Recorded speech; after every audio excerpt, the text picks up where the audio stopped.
A challenge that I had to overcome was when I first came to America from Bulgaria, and I had to learn the language. I first started off in ELL, and I wasn't allowed to be in like a regular class, and I had to learn English and everything, and it was hard. My parents had to get jobs. We had no other friends, and it was pretty hard. But like slowly, I got better at English, and I started going into.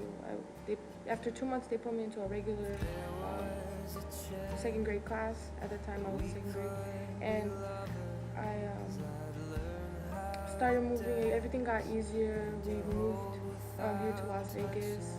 I started to progress, and things got easier. And now I'm in the honors college, and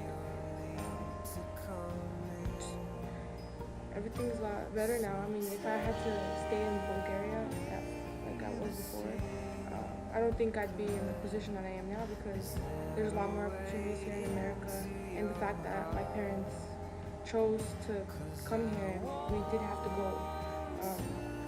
We did have to overcome something like this. We had the ability to go after our dream, to be in a better place, and everything turned out for the best. I wouldn't change anything, and it's been the best experience of my life. Everything's been great.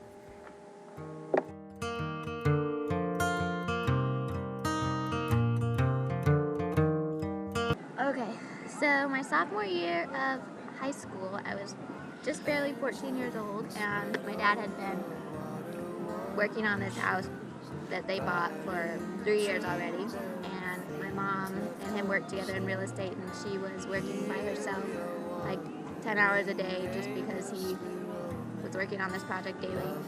And basically he put his life into this house for 3 years, and he had my sister's boyfriend at the time, her husband now, helping him with oiling. And when you're oiling wood, you have to put the rags into like a bucket of water, or else they can spontaneously combust from like sunlight and the chemicals. And he didn't clearly listen and put his used rags in the foyer, and they ended up spontaneously combusting just like my dad told him they would. And the whole house, 3 stories, burned down. It was a month away from getting carpet and a stove, and it would have been finished after all that time.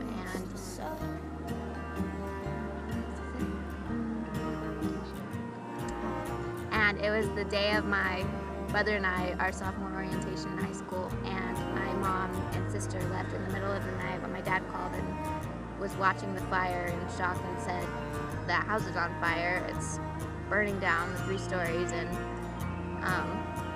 they told us after our orientation so we wouldn't freak out. We were young, and it was just like it was devastating to see something my dad put his whole life into just perish basically that quick.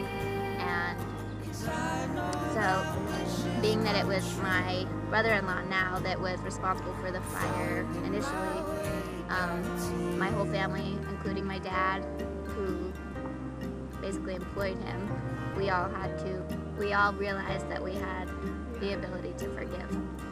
And then today, in order to get some closure on that, my dad is working on the house again. It's completely different.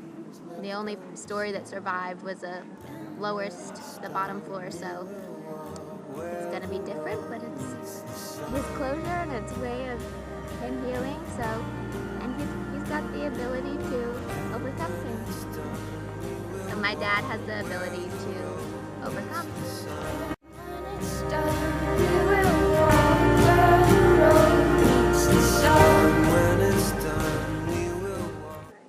Hi, I'm Susie, and in the 7th grade I decided to wear the hijab, which is the scarf. And at first I had really negative comments made, and after a while I learned to ignore it. And actually I would explain to them what it was, and they would become not ignorant anymore of what it was, and they wouldn't say hurtful things anymore. But now actually I don't even like notice when people like stare at me and stuff. Like my friends will be like, why is that person staring, and this is so weird, we're getting all these looks, but I don't even notice anymore.